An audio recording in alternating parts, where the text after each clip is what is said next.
coming back, being so close to home, but now you had a few games to play. What is that process being like, being back home playing and having success with the season? I'll say, first game was a lot of emotions for me. Like, it was like, I never thought I would be in this position. Now I am. So I was kind of taking it all in. And ever since then, it's like, now let's win. Let's do something special here. So that's just been my mentality throughout this Are you season. getting the habit of managing tickets? You got a big home section of people that want to come up. You got to keep the count going and all that. Well, I told my parents and my family, I said, just, I'll let y'all know when the time comes. But yeah, a lot of people been trying to get in, like reserve some tickets like months early. I'm worried about this game. I'm not even worried about that. Yeah. When you look at their quarterback, particularly when you're in the middle of the defense, what are maybe some of the keys that you need to do to maybe prevent some of those big plays, and based on what you've done already against maybe some of the mobile quarterbacks you face? We got to be better in our rush lanes, keep him in the pocket, and even if he does get out, we got to use our hustle and our how to go race it and just chase him down. Coach Rossi kind of came in with the idea that, stopping the run, limiting explosive plays, and creating turnovers were kind of the three main points of emphasis. Seems like you guys have done really well in those things through the first three games. Can you talk about that and just seeing, some success, especially in the areas that you guys have emphasized? Yeah.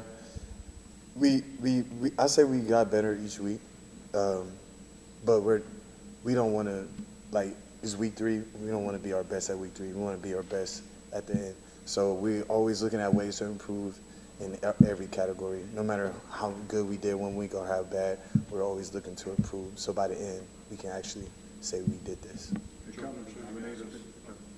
common denominator between all those three things seems to be rallying to the football. I mean, if you guys have a bunch of people in that area, you're going to probably stop the run, limit explosive plays, and create turnovers. Can you talk about that and just what you guys have been able to do from Yeah, our coach, he preaches how toughness, technique, and detail. And if you play all 4 of that in one play, and you play each play as its own self, then we have a great chance to be a really good defense. So that's what we stick to. Jordan, so you heard about how physical they are. You've probably seen it on tape, I'm guessing. You guys looking at, is that stuff true, first of all, or are you guys looking at this as a chance to, match that, and show your own physicality side, I guess, on defense? That type of thing? Yeah, they're a tough football team, but we're on defense. We're not going to let that happen. Our mentality is not to give anybody anything, so we're going to stick to that. Do you guys look forward to that type of matchup? Oh, It's yes, gonna be 100%. a lot Yeah. of banging and stuff? Oh, yeah. Jordan, you and Luke Newman, 7 and 70, 2 guys from Michigan left, came back. Is that something that's always kind of in the recesses of your mind? Geez, I'd really like to finish there, or is it just happen? It just happened. I never thought, when I went to Wisconsin, I never thought I would end up in Michigan State.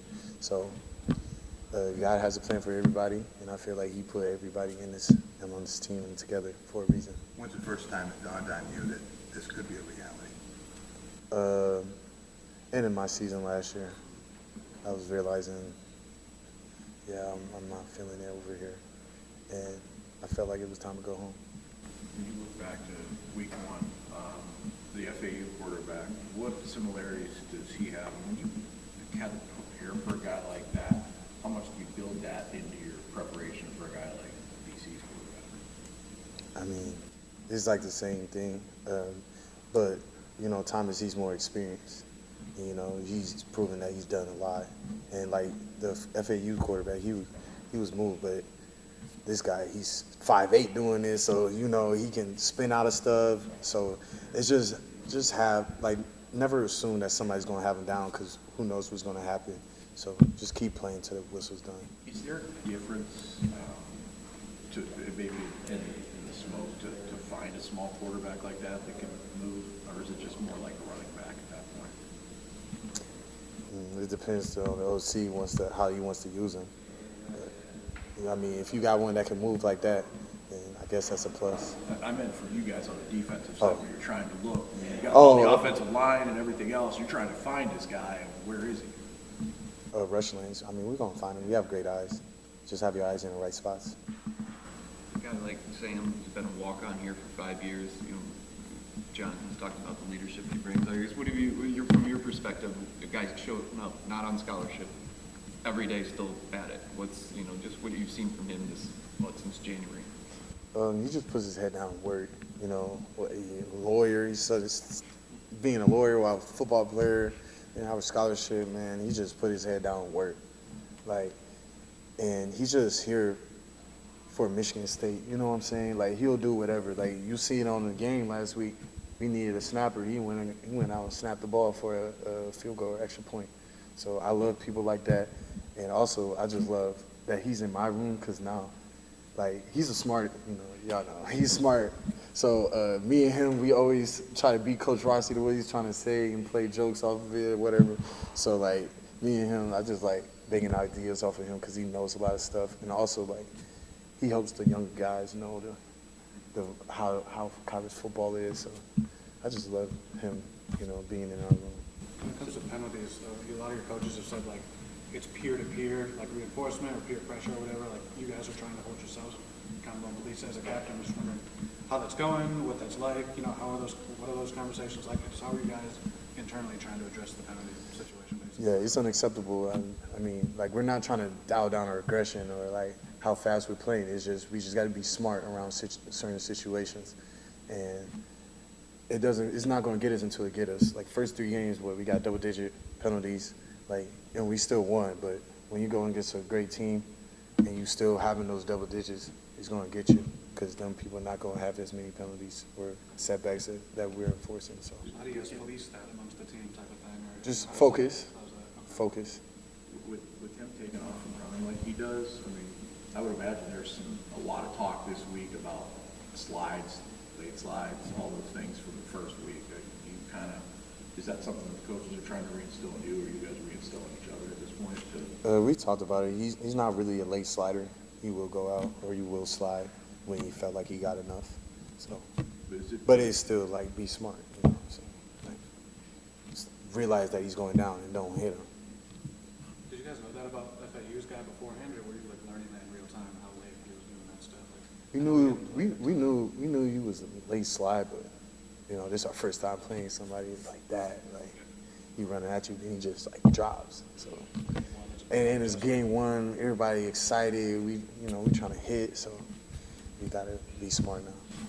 Staying with that, like, sliding has become an issue in the NFL, now in colleges. You as an aggressive player, how do you go through the process when you say you dial back in a split second, or you always have a mindset? I mean, have you ever been faced with those situations where it was that close for you? I mean, yeah. I mean, the first game, they tried to get me for a targeting for it. But you know, for me, it's like, you know, you keep going, and once you see him drop down, it's like just do whatever to pull off. You know what I'm saying?